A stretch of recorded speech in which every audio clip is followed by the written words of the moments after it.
नमस्कार, मैं हूं राजेंद्र तिवारी और आप देख रहे हैं अनब्रेकिंग लाइव। हाँ, ठीक। आज इस लाइव में हम बात करने वाले हैं प्रधानमंत्री के वक्तव्य की। उस वक्तव्य को जो आज उन्होंने संसद के सामने दिया। 18वीं लोकसभा का पहला दिन था। शपथ ग्रहण सदस्यों के हुए, प्रधानमंत्री और मंत्रिमंडल का हुआ।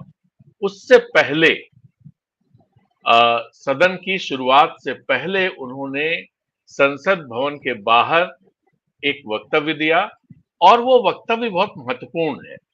दरअसल ऐसे समय में जब देश में ढेर सारे मुद्दे चल रहे हैं और चुनाव के जिस तरह के नतीजे आए हैं उनको तरह तरह से परिभाषित किया जा रहा है और खास बात यह भी है कि इस चुनाव में लोगों ने भारतीय जनता पार्टी को बहुमत से दूर रखा है।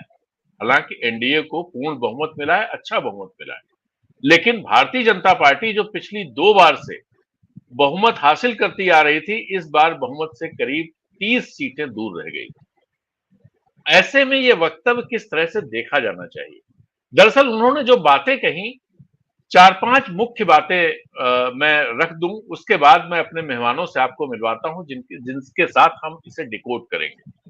पहली बात तो उन्होंने ये कही कि पहली बार ऐसा हो रहा है जब हम अपने संसद भवन में शपथ ले रहे हैं और इससे पहले हम पुराने सदन में शपथ लेते थे। यह भी जरा समझने की बात है कि क्या पहले वाला संसद भवन हमारा संसद भवन नहीं था और यह हमारा संसद भवन है। दूसरी बात उन्होंने ये कही कि आपातकाल के दिन को याद किया। उन्होंने कहा कल 25 जून है और 25 जून को 50 साल पहले संविधान को बिल्कुल दरकिनार कर दिया गया था, लोकतंत्र को बंधक बना लिया गया था और पूरे देश को जेल बना दिया गया। तो उन्होंने याद दिलाया कि ऐसी स्थितियां फिर नहीं आनी चाहिए। इसका हम लोगों को एक तरह से इसका संकल्प लेना चाहिए कि ऐसी स्थितियां फिर नहीं आएंगी और इन ताकतों को पहचानना चाहिए। ऐसी बातें उन्होंने कही और एक इंपॉर्टेंट बात उन्होंने ये भी कही कि विपक्ष से देश को बड़ी उम्मीदें हैं और विपक्ष को डिस्टरबेंस और नारेबाजी, स्लोगनिंग, इस सब से बचना चाहिए। उसे सब्सटेंस पर आना चाहिए और उसे लोगों की अपेक्षा पर खरा उतरना चाहिए। एक अच्छे और जिम्मेदार विपक्ष के तौर पर उसे काम करना चाहिए। और सरकार के बारे में उन्होंने ये कहा कि सरकार के तौर पर चूंकि हमारा ये तीसरा कार्यकाल है, इसलिए हम 3 गुना शक्ति के साथ काम करेंगे, 3 गुना परिश्रम करेंगे और 3 गुना नतीजे भी देंगे। तो मोटे तौर पर ये बातें उन्होंने कही। अब इसी पर हम लोग बात करेंगे। इनको क्या इसी तरह समझना चाहिए या इनमें कुछ चीजें छिपी हुई? तो आपको हम अपने मेहमानों से मिलवाते हैं। हमारे साथ वरिष्ठ पत्रकार सतीश के सिंह और वरिष्ठ पत्रकार ओंकारेश्वर पांडे जी। तो शुरुआत मैं सतीश जी के साथ करूंगा। सतीश जी, इस वक्तव्य को किस तरह से देश को देखना चाहिए, किस तरह से लेना चाहिए और इससे क्या बिटवीन द लाइंस क्या समझने की जरूरत है? देखिए, मैं प्रधानमंत्री मोदी अपने उनके नए अवतार में मैं प्रयास कई दिनों से कर रहा हूं कि उनके बॉडी लैंग्वेज को कैसे पढूं। प्रयास कर रहा हूं। प्रयास जो करने में जो अभी तक समझ में आया है वो पहले बताऊं, तब वक्तव्य की व्याख्या पर आऊंगा।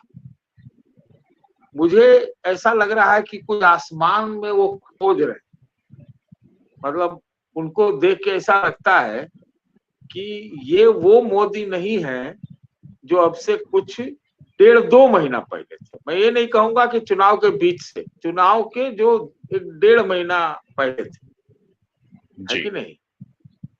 पहली बात, उनका थोड़ा आप देखिएगा, ध्यान से देखिएगा तो बाल वाल भी बदल गए, है ना जी? बाल,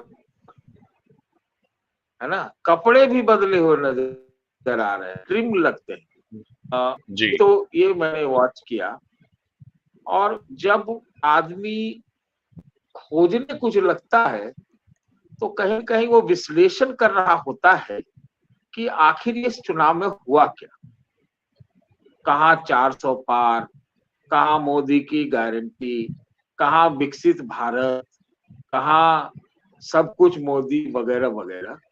एक व्याख्या, एक विश्लेषण उनके दिमाग पे चल रहा है। और ये भी देख रहे होंगे, इसमें एक बहुत बड़ा चीज और मैं समझता हूँ, ये दिखता है उनके चेहरे पर, वो चेहरे में वो छुपा नहीं सकते उनके। हमको लगता है कि मोदी जी के बस का है कोई चीज को छुपा लेना अपने चेहरे से, वो बोल दे, वो बोल देता है उनका चेहरा।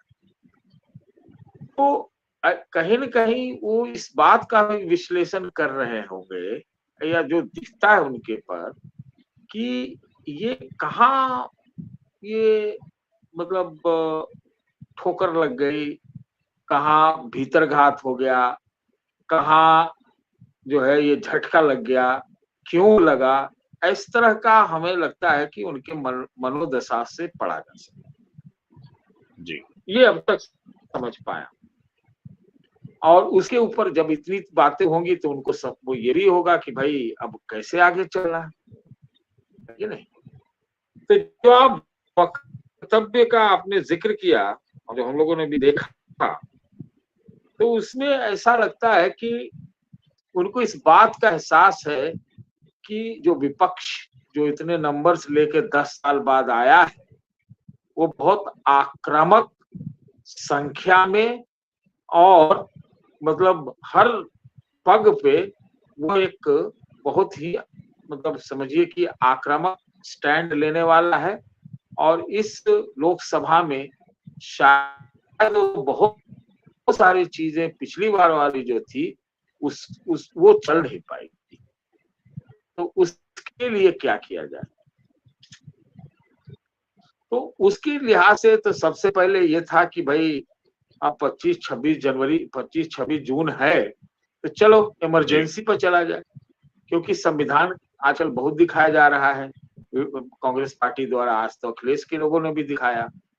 तो संविधान वाला जो चीज है वो चुनाव में बहुत मार कर गया, मतलब उसने बहुत ज्यादा प्रभाव डाल दिया मोदी जी के ऊपर, और खास करके दलित समुदाय के वोटों के बीच। तो मुझे ये क्या लगता है कि ये प्रधानमंत्री जी का एक सुपर कॉन्फिडेंस वाला ये बयान नहीं है, बल्कि एक ब्राउनी पॉइंट होता है कि 50 साल पहले इस देश में इमरजेंसी लगी थी और मतलब सारा जेल भर दिया गया था। तो जो आप लोग संविधान वाले मुद्दे उठा रहे हो और संविधान की बात और डेमोक्रेसी की बात उठा रहे हो, इस उलट के हम इसमें मार करते हैं। तो ये रक्षात्मक, कम आक्रामक, कम रक्षात्मक बयान, मैं इसको दूसरे ढंग से देखता हूँ। एक साइकोलॉजिकल गेम है, लेकिन जो मुद्दा असली है राजेंद्र जी, जो आपने पूछा है, तो एक बात और बोलना चाहूंगा कि इसी में इस प्रश्न पे कि क्या ब्रांड मोदी अब उतना अक्षुण्ण है कि, या ब्रांड मोदी सिर्फ 240 से आंक दिया गया, 240। और ये भी मान के चलिए कि 240 में से 50-70 तो एकदम आंख मूंद के भाजपा के लोग भी मोदी के अनुयायी नहीं होंगे, ये मान के चलिए। तो वो सारा चीज उनके साइकोलॉजी पर प्ले कर रहा होगा, और उनकी आदत रही एक तरफा अपने ढंग से चलाना, बेरोक ठोक, बेलाग। तो इस लिहाज से मुझे लगता है कि जब ब्रांड मोदी अक्षुण्ण नहीं है, उसको बहुत गहरा धक्का लगा है, तो अब वो क्या सोच रहे होंगे कि भाई सरकार तो बना ली, बीजेपी की मीटिंग के बगैर सरकार बनी। पहले एनडीए की मीटिंग हो गई, बीजेपी की मीटिंग हुई ही नहीं, ये इस बात का वो था, समझ रहे हैं ना। तो और आपने ये भी हम लोगों ने ध्यान दिया कि पहले विपक्ष के ऊपर ये उन्होंने बयान चुनाव के बीच में या बाद में दिया था, अपने जो 90 इंटरव्यू दिए थे उसमें से एक में कहा था कि ये विपक्ष जो है वो तो मजा ही नहीं आया पिछले 10 साल। मुझे अच्छा विपक्ष नहीं मिला, उन्होंने बोला। अच्छा विपक्ष नहीं मिला। जी तो कहने का मतलब क्या है कि मोदी जी के अंदर इस बात का अभी भी शायद एहसास ये है कि जो इधर की कमियां अपने तरफ की रही हैं, या जो यहाँ जो कई चीजें इस तरफ से की गई हैं, उसको ठग करके और हमलावर होकर के और आपके गोल पर, राजेंद्र जी के गोल पे धावा बोला जाए। लेकिन जी उस धावे की धार ऐसी होगी जो पहले थी मोदी जी की, इस पर मुझे सवाल है। मेरे मन में सवाल है, मेरे मन में सवाल है कि नहीं? जी जो एक भय का वातावरण बना, बहुत सारे मुकदमे हुए, बहुत सारे जांच पड़ताल हुए, 3 शब्द इतने फेमस हो गए, ईडी, सीबीआई और एक और कौन, इनकम टैक्स, इनकम ये इनकम सब हो टैक्स। गए। मोस्ट मतलब मैं तो कहता हूँ ये जो पिछला चुनाव था, ये एकदम बिल्कुल एक तरफा था, अनइवन प्लेइंग फील्ड, पहाड़ और मैदान के बीच में जंग हो रही थी, है कि नहीं? जी तो वो जी उसके बाद ये वर्डिक्ट मिला है। तो मुझे लगता है कि एक उनका प्रयास है कि अभी भी उसी मानसिकता से एक इस तरह का जो है खेल बनाया जाए, बिसात लगाया जाए, बिसात बिछाया जाए, वो है। लेकिन उनके रुख में, उनके वक्तव्यों में भी कमी आ गई, आजकल कम बोल रहे हैं, नहीं तो भर दिन बोलते ही रहते थे, है कि नहीं? जी ये जी सारा कुछ दिखाई पड़ रहा है, क्योंकि ऐसा लगता है कि उनके ऊपर दबाव चौतरफा है। विपक्षियों का तो है ही, मुझे लगता है कि विपक्षियों के दबाव से ज्यादा हमको लगता है उनके सर पे सवार ये होगा जो अंदरूनी दबाव है, जो 10 जी तारीख का बयान है, प्रतिपक्ष कहा मोहन भागवत ने, और भाजपा जी के अंदर भी आवाजें होंगी। तो हमको लगता है, और जो उन्होंने कहा कि 3 गुने स्पीड से और 3 गुना काम करेंगे, तो शायद वो काम करें भी, काम करें, लेकिन वो जो काम करने में जो एक तरफा बेरोक बेलगाम और एकदम हाईवे वाला बात था, वो तो अब रहेगा नहीं। हमने तो सुना है, आप सुन लीजिए इस चीज को ध्यान से, जी कि दिल्ली के चक्कर लगाने के बजाय बहुत लोग जो है आजकल वो क्या कहते हैं, हैदराबाद, कहाँ वो है आंध्र प्रदेश की राजधानी, जहाँ नायडू साहब रह रहे हैं, वहां जी चक्कर लगा रहे। सुनने में ये आया है कि वहां पर चार्टर्ड फ्लाइट की लैंडिंग बहुत ज्यादा होने लगी। आप समझ रहे हैं बात को? सुनने में जी आया, मैं दरियाफ्त नहीं कर रहा। और यानी कि अब तो थोड़ा मिल बांट के काम करना पड़ेगा ना। तो हम्म उसमें अभी तो देखिए स्पीकर का चुनाव है, कैसे क्या होता है। स्पीकर साहब जो बनते हैं, फिर स्विच ऑफ करवाएंगे, एक्सपंज करावेंगे, कैसे चलाएंगे, क्या होगा। तो ये हमको लगता है कि प्रधानमंत्री जी का, मैं मानता हूँ वैसे आक्रामकता भी उतना बयान में नहीं है, थोड़ा रक्षात्मक है, और ये साइऑप्स है, साइकोलॉजिकल ऑपरेशन है। लेकिन जी मोदी जी, मुझे ऐसा लगता है कि जो एक मोदी मोदी मतलब मोदी मैनिया भी, मोदी फोबिया भी, मोदी एकदम मतलब हर तरह की बात, वो शायद अब उतना है नहीं। और यही चुनौती है, हमको लगता है अब अगले बयान का इंतजार करना पड़ेगा अगले कि और बयान का आगे इंतजार क्या। करना पड़ेगा। जी हाँ, कि उससे और क्या उनका समझा जाए। जी जी तो जैसा आप कभी दो सतीश जी ने चुनाव कहा। सुनिए, दो दो चुनाव बड़े महत्वपूर्ण हैं, 3 चुनाव, जी 3 तीन। चुनाव है, 4 हाँ, हैं, 4 भाजपा। है सतीश जी 4। हाँ, 3 मैं कह रहा हूँ। जी भाजपा का अध्यक्ष कौन होगा, जी डिप्टी स्पीकर होगा कि नहीं होगा, जी और स्पीकर का तो है ही। मैं उन और वाले चुनाव में नहीं जा रहा हूँ, जी नहीं नहीं विधानसभा उनकी वाले बात नहीं चुनाव करता को हूं भी मैं। मैं नहीं दे रहा। नहीं नहीं एक ये मैं कह रहा हूं विपक्ष का नेता कौन होगा, ये भी इंपॉर्टेंट है उतना। अब हमसे अगर गेस मांगिए तो हम एक बात कहूं, जी हमको नहीं लगता है कि राहुल गांधी होंगे। जी किसी और को बनाएंगे, वो रोड ही पर रहेंगे, हमको ऐसा लगता है हाँ ज्यादा। लगता तो ऐसा है। जी तो सतीश जी का कहना है कि ब्रांड मोदी में कहीं कुछ गिरावट आई है, डेटा भी ऐसा ही बोलते हैं। वाराणसी में 2019 में प्रधानमंत्री मोदी के खिलाफ जो वोट पड़े थे 3,86,000, और जो 2024 में उनके खिलाफ वोट पड़े वो 5,17,000 है। तो इसी से समझा जा सकता है कि उनके ब्रांड में कितनी गिरावट आई। और इस नतीजे के बाद बनारस से जिस तरह की आवाजें आई हैं, वो आवाजें भी बहुत कुछ कहती हैं। खैर, ओंकारेश्वर जी, आप कैसे आज के वक्तव्य को, प्रधानमंत्री के वक्तव्य को कैसे देख रहे हैं? उससे क्या ध्वनि पकड़ पा रहे हैं आप? मुझे लगता है आप डाटा उल्टा बोल गए। पहले 5,86,000 था, अब उसमें नहीं नहीं नहीं, मैं कह रहा हूं इतने वोट खिलाफ पड़े उनके, मैं ये कह रहा हूं। उनके पक्ष में वोट पड़े, हाँ, उनके खिलाफ वोट पड़े इतने। निश्चित रूप से इस बार तो वो हारते हारते जीते हैं, जिसको कहते हैं ना मरते मरते बच गए। तो वो हारते हारते जीत गए हैं। अब जीत गए हैं कि वहां के कई लोग दावा कर रहे हैं कि जिताए गए हैं। किस तरह से जिताए गए हैं ये राम जाने, और कुछ उनकी व्यवस्था जाने, राम जी की व्यवस्था। तो राम जी ने तो उनको जिताते जिताते कम से कम, ठीक है, हारते हारते बचा लिया, जिता दिया। और इस बार जब वहां गए थे तो एक अप्रिय घटना भी हुई। उस अप्रिय घटना का जिक्र जो है करना आवश्यक नहीं है, लेकिन यह दिखाता है कि वहां के लोगों में रोष है, नाराजगी है। मैं समझता हूं कि आज जब प्रधानमंत्री स्पीच दे रहे थे तो उनको कम से कम ये ख्याल रखना चाहिए था, ये मोदी 3 नहीं है, एनडीए का शासन है। और एनडीए के उसको जो उनका कोalition है, वो गठबंधन है, उसको वो लीड कर रहे हैं, उसके मोर्चे को लीड कर रहे हैं।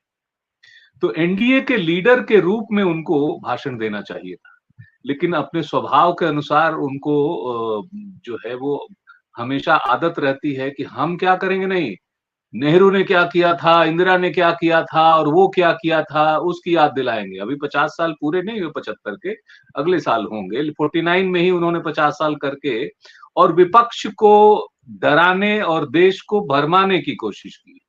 देश को भरमाने की कोशिश ये कि इस देश को यह देश समझ रहा है पिछले 10 सालों में आपकी अनडिक्लेयर्ड इमरजेंसी कितनी खतरनाक है। तो आप बार बार उसको याद दिलाते हैं कि नहीं नहीं, इसको आप भूल जाइए, उससे ज्यादा वो डिक्लेयर्ड इमरजेंसी है, बार बार उसको याद करिए। अब भाई इतने 40-50 सालों में तो बहुत सारे जो लोग हैं गुजर चुके हैं। उस समय के एक पीढ़ी जो है चेंज हो चुकी है, जो नई पीढ़ी आई है उसको पता भी नहीं है क्या हुआ था, और अगर हुआ था उसके बाद कांग्रेस की सरकार गई थी, उसका खामियाजा उनको भुगतना पड़ा था। ठीक है, तो कोई भी ऐसा करता है, चाहे वो डिक्लेयर्ड इमरजेंसी हो या अनडिक्लेयर्ड इमरजेंसी हो, जनता उसे पसंद नहीं करती।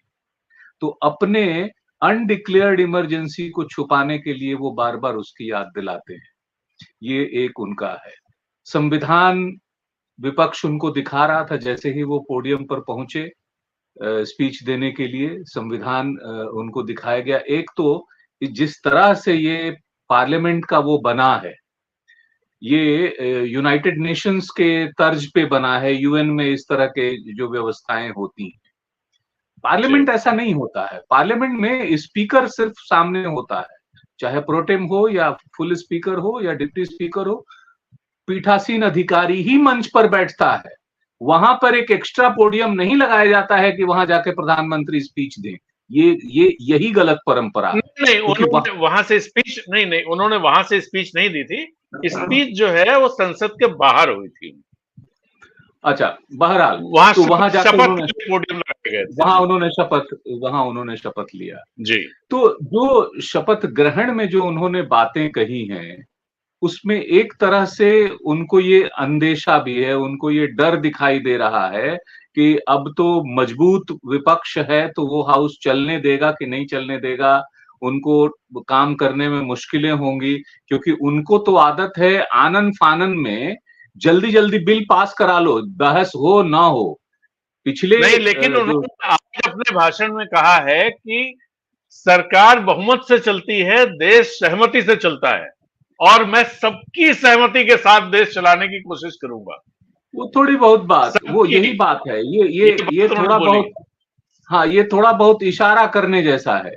लेकिन आपने शुरुआत ही गलत कर दी है ना। डिप्टी स्पीकर का जो ये प्रोटेम स्पीकर का जो आपने चुनाव किया, प्रोटेम स्पीकर सीनियर मोस्ट आदमी को होना चाहिए।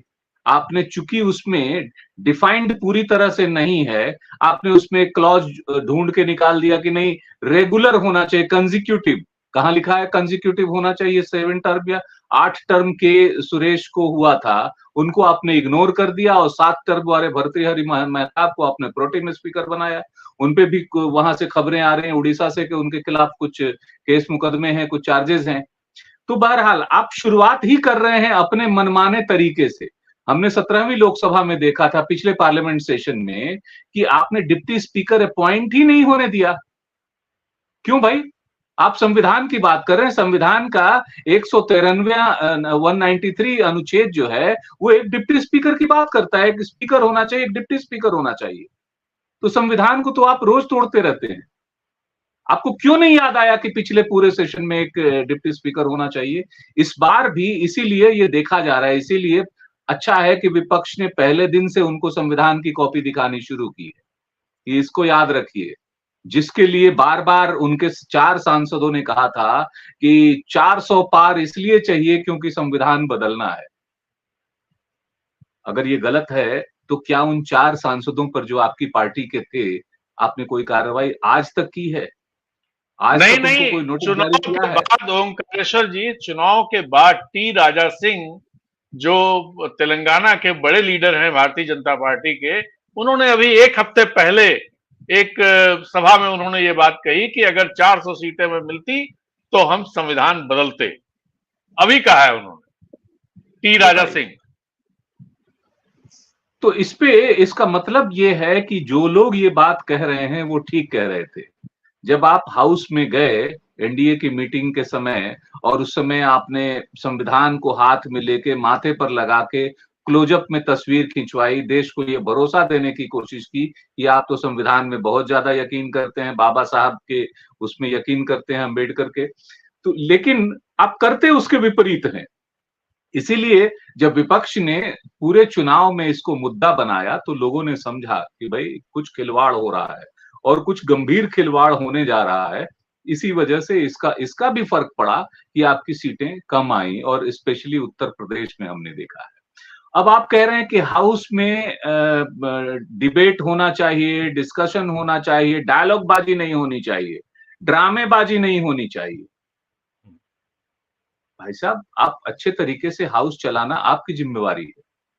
ड्रामेबाजी और डायलॉग बाजी तो सत्ता पक्ष निर्भर करता है ना कि आप किस विषय पे कैसे काम करना चाहते हैं। पिछले सत्र में 35% जितने बिल पास हुए, 35 से 36% तक, वो 1 घंटे से भी कम के डिस्कशन में पास हो गए। कैसे हो गए भाई? इतनी कम सीटिंग्स हुई हैं, मात्र 274 सीटिंग हुई हैं 5 साल के आपके पिछले टर्म में, जो कि एक 2020 का समय था जिसमें कम सीटिंग हुई थी कोविड के कारण। बाकी इतनी कम सीटिंग्स कोविड की वजह से वो हुई थी।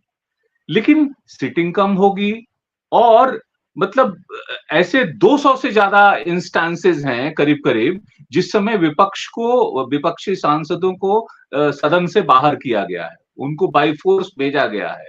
और रिकॉर्ड है कि एक बार तो 146 सांसदों को बाहर कर दिया गया था, और बाहर करने के बाद आनन फानन में जल्दी जल्दी बिल आपने पास कराए, और इंपॉर्टेंट बिल पास कराए। इसके अलावा कई ऐसे बिल हैं, कई ऐसे महत्वपूर्ण बिल हैं जो इस पार्लियामेंट की स्टैंडिंग कमेटी में भेजे बगैर पास करा लिए गए। ये परंपरा है कि कोई भी इंपॉर्टेंट बिल होता है, हाउस पे पेश करने के बाद उसको स्टैंडिंग कमेटी को भेजा जाता है, जिसके सदस्य जो है सभी दलों के प्रोपोर्शनली होते हैं, मेंबर होते हैं। वो उस पे थ्रेडबेयर उस पे डिस्कशन करते हैं, और उसमें जहां कोई कमी हो उसमें सुधार करने की कोशिश करते हैं।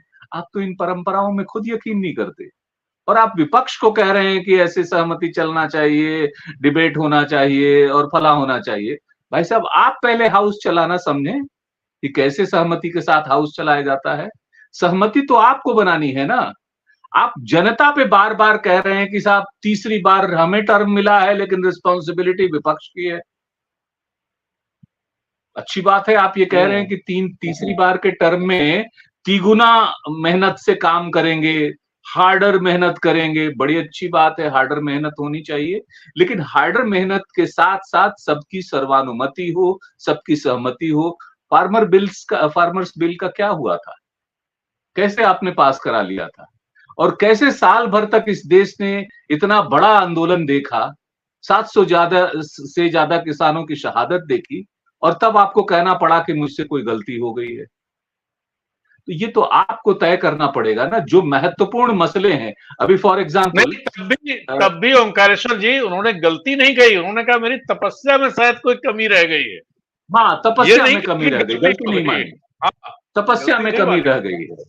तो अभी विवेकानंद मेमोरियल से तपस्या करके लौटे हैं, तो कुछ ज्ञान मिला हो सकता है, उस ज्ञान से वो चले।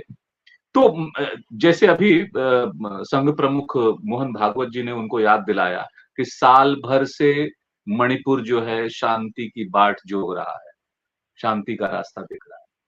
क्यों भाई साहब, आपको नहीं पता है कि साल भर से वहां कश्मीर मणिपुर जल रहा है?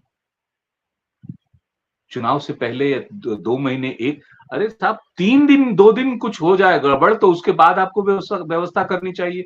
आपने साल भर तक उसको जलने क्यों दिया? इसका मतलब यह है कि गलती आपकी है। आपने कुछ ऐसा किया है जिसको आप सुलझा नहीं पा रहे हैं, आपने उलझाया है उसको, किसी और ने नहीं उलझाया। अगर वहां कांग्रेस की सरकार रही होती या किसी अन्य दल की सरकार रही होती, तो इन्होंने, भारतीय जनता पार्टी ने पूरे देश में बवाल काट दिया होता कि मणिपुर में क्या हो रहा है, मणिपुर को ये किया जा रहा है, वो किया जा रहा है, सब कुछ हो जाता।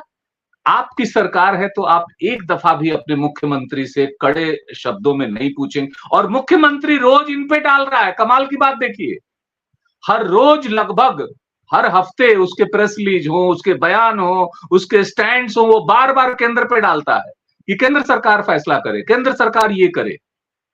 आज हालत ये है कि पहाड़ी एरियाज में जहां कुकी रहते हैं, वो वैली में आ नहीं सकते जहां मैतेई लोग रहते हैं, और मैतेई लोग उन पहाड़ियों पे जा नहीं सकते जहां कुकी रहते हैं। गोलियां चलती रहती हैं, अक्सर गोलियां चलती रहती, आगजनी होती रहती है। ये हालात किसने बनाया भाई साहब? पिछले चुनाव में जो रिजल्ट आया है ना, उसके मैं एक आध बानगी देना चाहता हूं। सबको पता है कि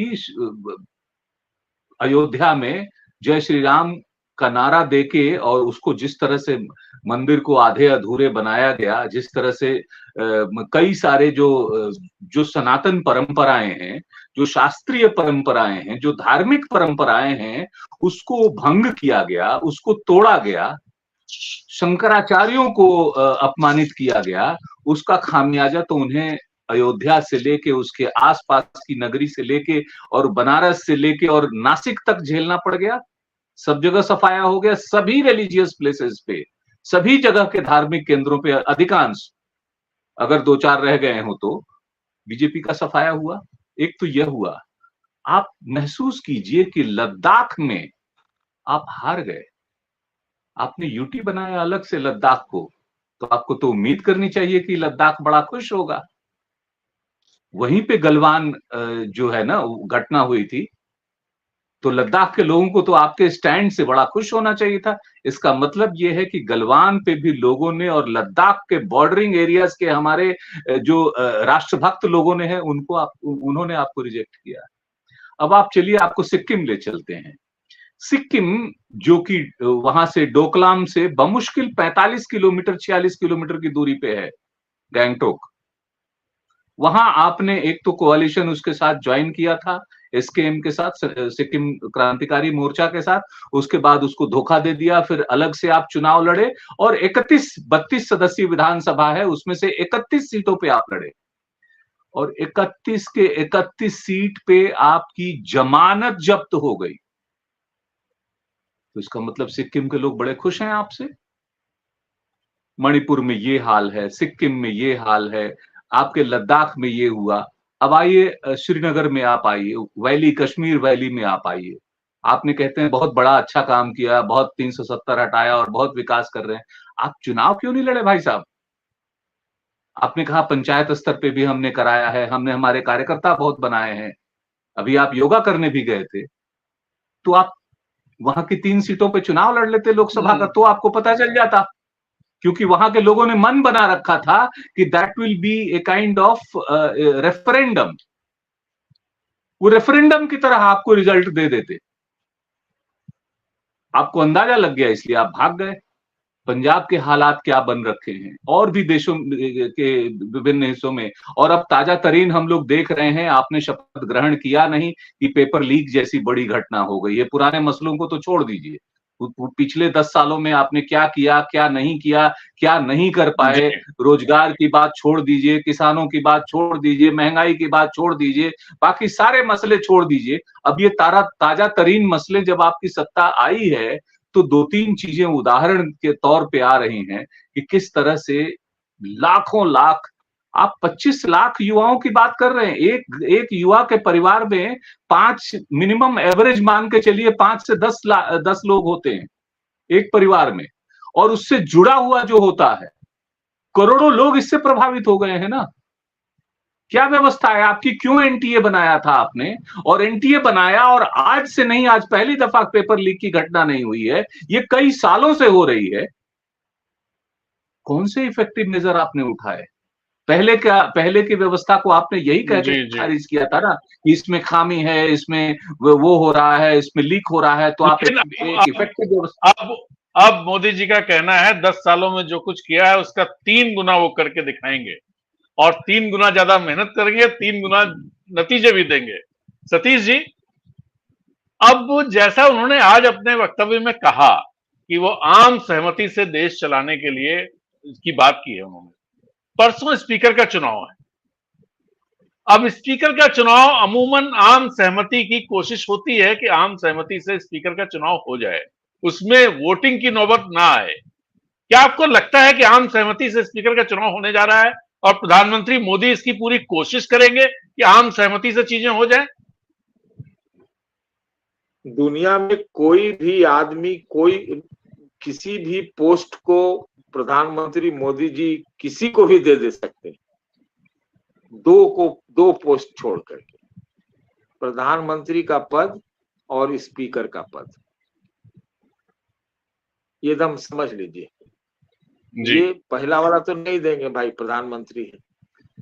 दूसरा वाला बहुत जरूरी है, उसके बिना तो ये ढुलमुल वाला जो कोलिशन एज में फिर से हम घुसे हैं, तो भाई स्पीकर महोदय की तो बड़ी भूमिका रहती है ना।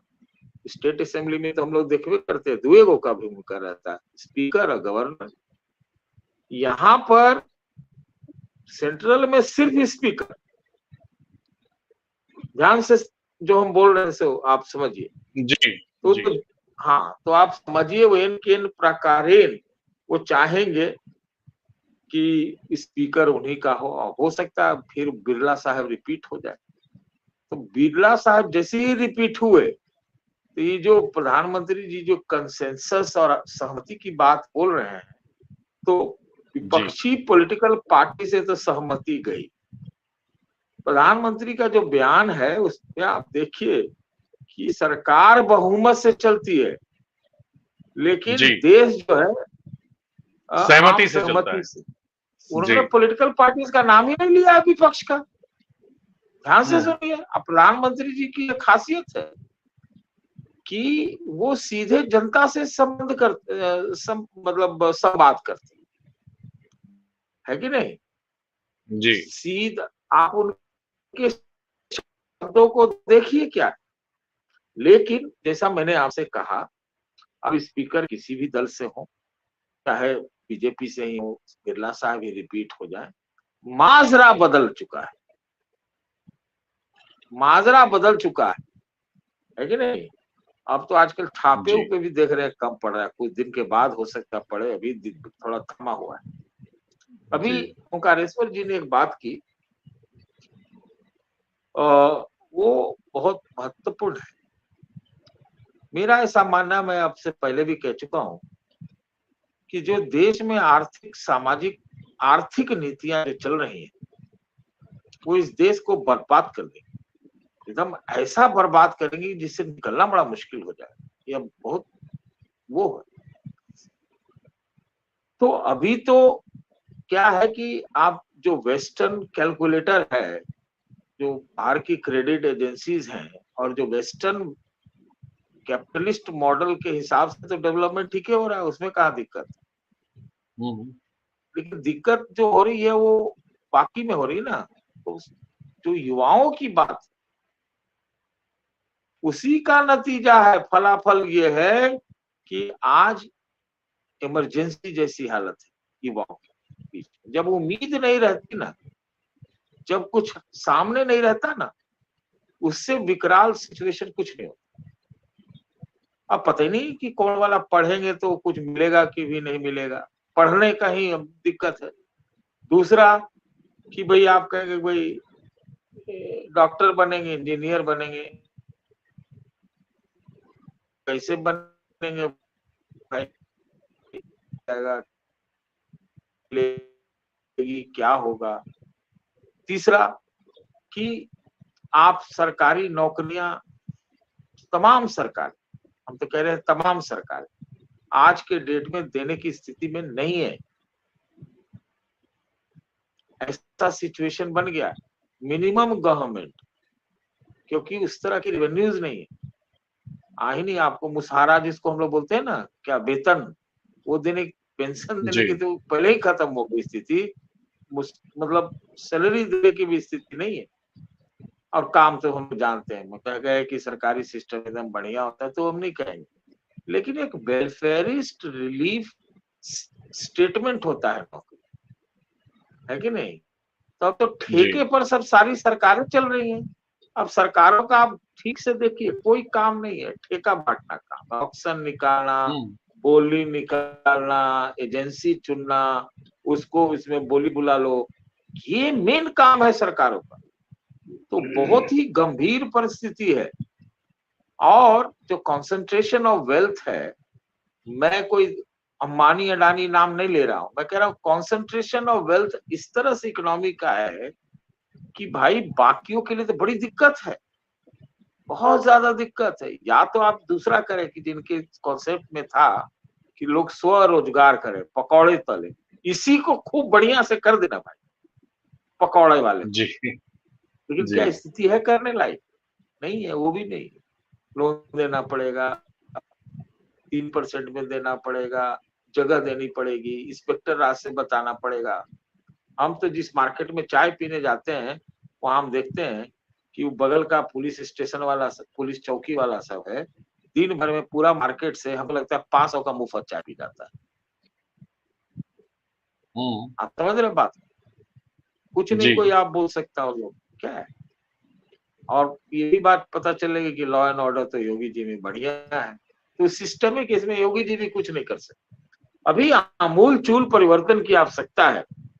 और अगर कोई कंटिन्यूटी के नाम पर, स्टेबिलिटी के नाम पर वही इकोनॉमिक पॉलिसी या सोशल पॉलिसी, देखिए अब इकोनॉमी में सोशल बहुत तगड़े ढंग से जुड़ चुका है।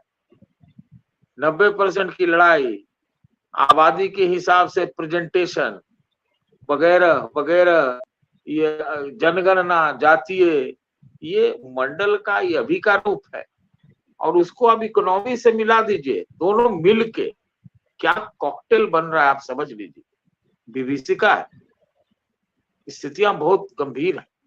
अभी तो हम आपको बतावें राजेंद्र जी, किसी के पास जमीन है किसान के पास ना, तो उससे बड़ी कोई पूंजी ही नहीं है। फसल तो भाड़ में गया, कितना गेहूं हो रहा है, कितना चावल हो रहा है, हम लोग सब मालूम। मेरे गांव में, हम जिस समुदाय से आते हैं, उसका एक आदमी खेती नहीं करता अपने से जी, लेकिन जमीन है उसके पास।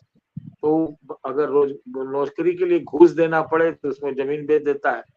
कोई नौकरी में बेटा बेटी की शादी करना हो तो उसमें जमीन बेच देता है या गिरवी रख देता है, क्या बोलते हैं, इजारा। तो ये एक पूरा इस तरह से पूरा जो ना एक बहुत गड़बड़ हो गया है। तो मोदी जी के सामने भले ही अब कोई चुनौती ना हो थर्ड टर्म में उनको, क्योंकि उनको अब खोने के लिए कुछ नहीं, लेकिन अभी देश समाज को खोने के लिए बहुत ज्यादा चीजें, बहुत ज्यादा चीजें हो गई। बिल्कुल सही। जी। हमें बहुत गंभीरता से ये बातें कर, और पॉलिटिकल पार्टीज में ऑपोजिशन का ही ले ले, वो तो अभी इसी तरह का हल्ला गुल्ला करेंगे, वो तो ऐसे ही स्थितियां बनाएंगे, ऐसी स्थितियां बनाएंगे, है कि नहीं?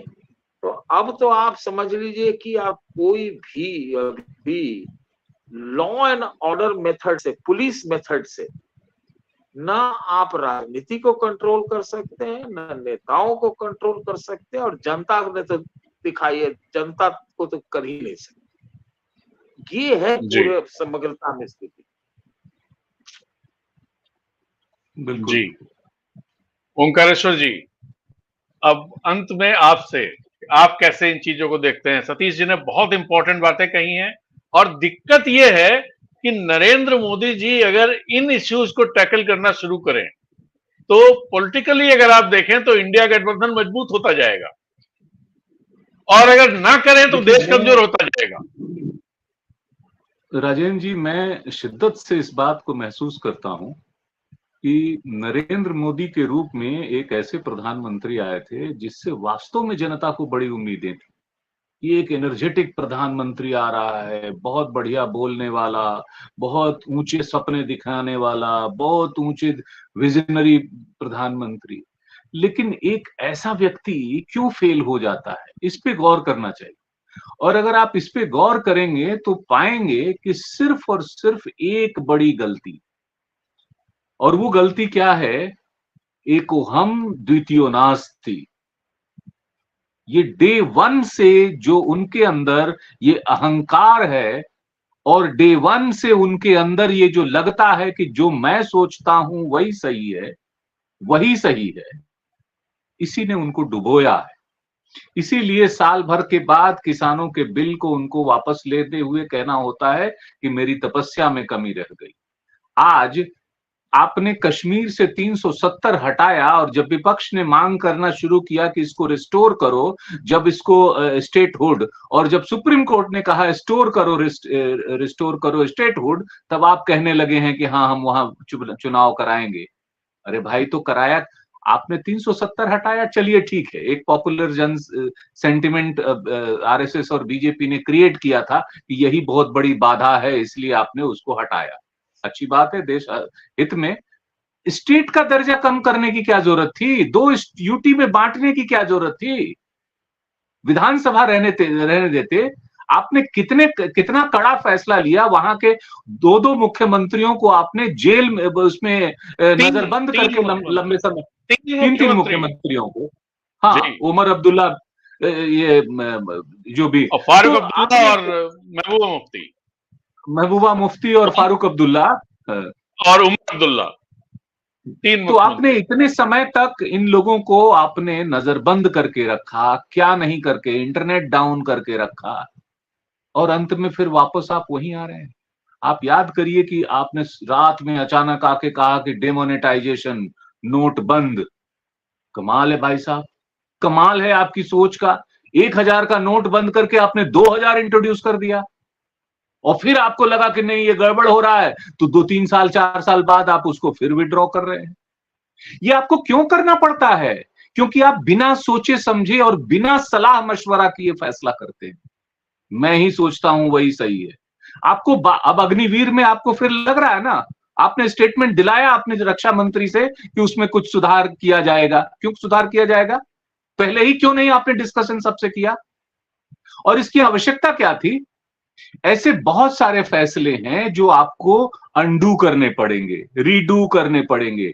एनटीए बनाया, उस पे ऊपर अब आप ही की सरकार को उस पे हाई पावर कमेटी बनानी पड़ रही है कि उसमें कुछ गड़बड़ियां, कुछ कमियां रह गई हैं। ऐसा अभी जो एनटीए का आपने जिक्र किया, सतीश जी ने अभी बात कही कि आउटसोर्सिंग का काम ये सब लोग कर रहे हैं। एनटीए में सिर्फ 25 कर्मचारी हैं, आपको मैं जानकारी दूं। सिर्फ 25 कर्मचारी हैं जो करोड़ों बच्चों का इंट्रेंस एग्जामिनेशन मैनेज करते हैं। करते क्या है? हर चीज आउटसोर्स है, कि पेपर बनाना तो कोई बाहर का आदमी आ जाएगा, कंप्यूटर ऑनलाइन मैनेज करना कोई दूसरा करेगा। 25 कर्मचारियों से चलाया जा रहा है एनटीए। इस देश में एक स्थापित संस्था थी योजना आयोग, 5-5 साल की योजनाएं बनती थी और कुछ दिखाई देता था कि कौन सा मंत्रालय क्या काम कर रहा है, आगे की उसकी क्या योजनाएं हैं। और इस संस्था की अहमियत ये थी कि सोवियत रशिया जैसा देश भी इसका अध्ययन करता था कि कैसे 5-5 साल की योजनाएं भारत बनाता है और उस पर काम करता है। आपने क्या किया? विम्स एंड फैंसी के आधार पे आपने उसको खत्म किया कि नहीं, एक तो इसका नाम बदलो, योजना आयोग नहीं नीति आयोग होगा। क्या नीति बना रहे हैं? 2-3 चीजें छोड़ दें तो उसकी क्या उपलब्धियां रही? 5 साल से खत्म करके आपने 3 साल की योजनाएं बनानी शुरू कर दी। वो 3 साल वाली भी योजना 2017 से 20 तक की बनाई, उसके बाद भूल गए कि फिर आगे भी बनानी है। और उसमें कितना इम्प्लीमेंट हुआ या नहीं हुआ वो आप खुद पढ़ते नहीं है। आप गूगल पे सर्च करके देखिए कि 3 साल की योजना बनाई है, उसके बाद भूल गए। अच्छा, उसी रिपोर्ट में अगर आप ध्यान से पढ़ेंगे तो बेरोजगारी की भी बात है, employment is also an issue, उसमें वो बात करते हैं। लेकिन बात कहते कहते अगला पैरा उनका ये कहता है कि there are more issues important than the unemployment. बेरोजगारी से ज्यादा भी महत्वपूर्ण बहुत सारी चीजें हैं, उस पर काम करना चाहिए, करना चाहिए, वो करना। मतलब युवाओं की रोजगार को, उनकी बेरोजगारी आपके लिए मुद्दा ही नहीं है, मसला ही नहीं है। जिस समय अटल बिहारी वाजपेयी की सरकार थी, उन्होंने 10 मिलियन जॉब्स पर ईयर देने का एक बाकायदा प्लान बनाया था, उसकी कमेटी बनाई थी। मोंटेक सिंह अहलूवालिया को उसका अध्यक्ष बनाया था उस कमेटी की। उस कमेटी की जब रिपोर्ट आने लगी, उसके बाद तक वो सरकार जो है वो उनका टर्म पूरा हो गया। बाद में वही मोंटेक सिंह अहलूवालिया योजना आयोग के उपाध्यक्ष बने। उसके बाद मनरेगा जैसी स्कीम यूपीए सरकार ने लागू की। आपके तो सोच में नहीं है। आपने पिछले 10 सालों में रोजगार को लेके कोई कमेटी ही बना ली होती। आपने बनाई थी शुरुआत में एम्प्लॉयमेंट पर और एंटरप्रेन्योरशिप पर और स्किल डेवलपमेंट पे, और उसके अध्यक्ष खुद ही थे कमेटी के। अब आप खुद से पूछिए कि आपने उसकी कितनी मीटिंग करी, आप खुद से पूछिए कि आपने उसका क्या रिपोर्ट दिया, आपने उस पर क्या इंप्लीमेंटेशन करवाया, आपकी कहां गई सारी योजनाएं जो आप रोज लागू करते हैं। क्योंकि आप इवेंट मैनेजमेंट कर रहे हैं लगातार, लोगों से विचार विमर्श करने की आपको आदत नहीं है। आपको गोदी मीडिया चाहिए जो हर रोज आपकी तारीफ करे, आपको क्रिटिक नहीं चाहिए। कोई भी सफल व्यक्ति अपने साथ क्रिटिक रखता है, जो हमारी पुरानी कहावत है कि निंदक नियरे राखी आंगनकुटी जी छवाए। ओंकारेश्वर जी, क्या आपको लग रहा है कि इस कार्यकाल में कुछ बदलाव दिखाई देगा, या फिर वैसा ही उसका 3 गुना और दिखाई देगा जो पिछले 10 साल में हुआ है? बदलाव के लक्षण बहुत ज्यादा नजर नहीं आ रहे हैं, मुझे नहीं नजर आ रहे हैं। वो दबाव में है। बदलाव नहीं, देखिए, बदलाव और दबाव में फर्क है। दबाव में जो कुछ भी आप करते हैं, और बदलाव एक अंदर से आता है कि नहीं, हमने बदल दिया है। हम कैबिनेट कमेटी में भी, अपॉइंटमेंट कमेटी में भी हम समुचित लोगों को रखेंगे। बदलाव कैसे होता है? वो प्रैक्टिकली होता है ना, अपने अंदर ये रियलाइजेशन होगा तब ना। तो ये रियलाइजेशन उनके अंदर जब तक नहीं आएगा ना, तब तक वो बड़ी बड़ी गलतियां होती रहेंगी। जी ओंकारेश्वर जी, अगला सवाल मेरा यह है, और अंतिम सवाल सतीश जी से है मेरा। सतीश जी, तो फिर ये सरकार कितने दिन तक चल पाएगी? राजेंद्र जी, मेरा इस सवाल में कोई इंटरेस्ट नहीं, कितने दिन तक चल पाएगी। सही में आपको नहीं, जी जी, मैं मेरी बात सुन, मेरा कोई इंटरेस्ट नहीं कि ये सरकार कितने दिन चलेगी। ये सरकार का सरकार बदलता है। जो मैंने अपनी बातें कही, जो ओंकारेश्वर जी से ने कही, तो मुझे कोई दिक्कत नहीं है कितने दिन चले, हमको उससे कोई मतलब नहीं। बात हमारी ये है, विपक्ष से भी है, कि जो राहुल गांधी ने जो न्याय पत्र निकाला था, उस पर एकदम लगातार जोर दे के पड़े रहे, जो उनका पूरा घोषणा पत्र। हम ये देखना चाहें, हम राजनीति में परिवर्तन देखना चाहते हैं, और वो राजनीतिज्ञों के द्वारा नहीं। मैं चाहता हूं कि वो इश्यूज के जरिए, मैनिफेस्टो के जरिए, उसके जरिए हो। तो मेरे लिए कोई मैटर नहीं करता ये सरकार कितने दिन चलेगी। लेकिन अनफॉर्चुनेटली हम सब, मैं अपने आप को भी शामिल कर रहा हूं, एक्चुअली हम लोग पॉलिटिक्स को सिर्फ पॉलिटिशियन के नजर से देखते है कि नहीं? जी, पॉलिटिशियन तो पॉलिटिक्स का एक छोटा पार्ट है, बहुत छोटा पार्ट है। लेकिन सबको आसानी होती है। पूरे मीडिया में हमने तो अपने जीवन में ही देखा, उसी को रिपोर्टर भी अच्छा मानते थे जो पॉलिटिकल कवर करे, जो इश्यूज पे रहे, जो अलग बीट का रहे, उसको कोई वैल्यू नहीं देता था। बिजनेस चैनल छोड़ करके कुछ नहीं है कि नहीं? तो सब लोग पॉलिटिकल का भाई, तो आज चले लालू के पास पहुंच गए, लालू एक बाइट दे दिया। हम लोगों ने we have created monster out of the politicians, we have created such behemoths कि जिसका कुछ हिसाब नहीं है। इनको तो इश्यूज पे अकाउंटेबल करना है ना। तो मुझे मैटर नहीं करता है कि ये सरकार रहे वो सरकार, सब सरकार मिला जुला कैसे ही होती है। आप इस चीज को एकदम भूलिए मत। मैं मेरा एकदम अंदर से मानना है कोऑपरेटिव पॉलिटिक्स है ना, इन लोग का कोई दिन ही मान है। ये आज इधर है कल उधर है। बीजेडी अब तो सुने चेंज हो गया, कहा कि हम स्ट्रिक्ट ऑपोजिशन रहे, है कि नहीं? पर महाराष्ट्र में देखिए कौन नेता सुबह से रात तक में किस दल में चला जाएगा कुछ पता नहीं, कुछ पता नहीं, सब जगह का यही हाल है।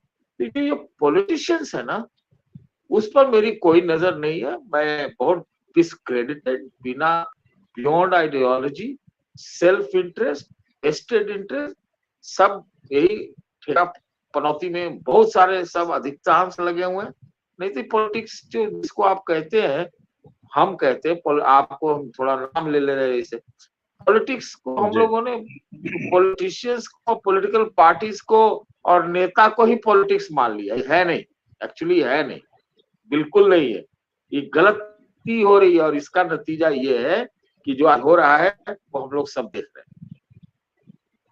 जी, नहीं, बिल्कुल सही बात आप कह रहे हैं। और जैसा सतीश जी कह रहे हैं कि इश्यूज के जरिए अगर चीजें बदलनी शुरू हों तो बहुत अच्छी चीज रहेगी देश के लिए, राजनीति के लिए और हम सब के लिए।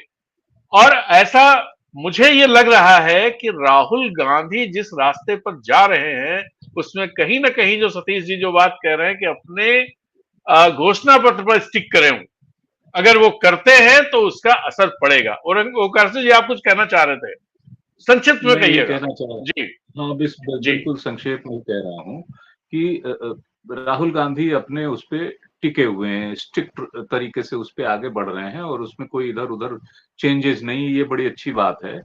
समूचा विपक्ष भी एकजुट है और उनके पीछे लामबंद है। प्रधानमंत्री के लिए इस समय चौतरफा चुनौती है। इस तीसरे उनके टर्म में चौतरफा चुनौती कहां कहां से है। एक तो सबसे पहले उनको भाजपा और संघ से चुनौती है। कम लोगों ने नोटिस किया होगा कि उन्होंने संघ के जो महत्वपूर्ण जो फाउंडर्स थे, केशव बलिराम हेडगेवार और अभी हाल में जो उनके बड़े नेता श्यामा प्रसाद मुखर्जी, उनको ट्विटर पे श्रद्धांजलि देना तक बंद कर दिया है प्रधानमंत्री जी ने। वो नहीं दे रहे हैं, योगी जी ने दिया है पर प्रधानमंत्री। तो आप देख सकते हैं कि किस तरह से डिस्टेंसेस बढ़ रहे हैं। भाजपा के भीतर एक बहुत बड़ा असंतोष है जो बहुत समय से पनप रहा है, ओरिजिनल भाजपा और जो बाहर से लाए हुए लोग हैं उन भाजपा के कारण। तो वो चुनौतियां आपके पास मौजूद हैं। वो अध्यक्ष के चुनाव के समय भी वो रिफ्लेक्ट होगा, कौन होता है, कैसे होता है। आपके मन का हो गया तो अच्छा, और नहीं हो पाया तो फिर बहुत मुश्किल होने वाला है। तीसरी बात है, सरकार के सामने चुनौतियों का अंबार है। आपको बहुत सी अपनी ही चीजों को रीडू अंडू करना पड़ेगा, रीराइट करना पड़ेगा, वो सब चुनौती है। और जो आप कहते थे ना कि हम एक अच्छा विपक्ष नहीं मिलता है, तो भाई साहब इस बार आपको बहुत अच्छा विपक्ष मिला है जो आपको बताएगा कि संसद में कैसे चलना चाहिए। और आप जिस धार पर, तलवार की धार पर हैं, वो भी आपके लिए एक चुनौती है कि उस पर चल के ठीक से दिखाइए कि भाई बिना किसी के टोक टाक के कैसे निर्णय किया जाता था। और आज हर निर्णय में जब आपको पूछना पड़ेगा, हैदराबाद से और पटना से पूछना पड़ेगा, तब आपको समझ में आएगा कि हाँ साहब ये कैसे चलाया जाता है। तो चुनौतियां बहुत हैं। आपको सॉफ्ट होना पड़ेगा, आपको फ्लेक्सिबल होना पड़ेगा, आपको दिल से चेंज करना पड़ेगा, और आपको गोदी मीडिया नहीं, क्रिटिक मीडिया को अपने साथ रखना पड़ेगा, तभी कुछ हो पाएगा। जी, देखते हैं कि मोदी जी ये सब कर पाएंगे कि नहीं कर पाएंगे। और इसी के साथ आज की चर्चा समाप्त करते हैं। ओंकारेश्वर जी और सतीश जी, आपका बहुत बहुत धन्यवाद, आपने समय निकाला हमारे लिए। तो जी, इसी के साथ धन्यवाद। चर्चा समाप्त करते हैं और कल फिर मिलेंगे रात को 10 बजे। तब तक के लिए नमस्कार, शुभ रात्रि, गुड नाइट, शब्बा खैर, जय हिंद। जय हिंद।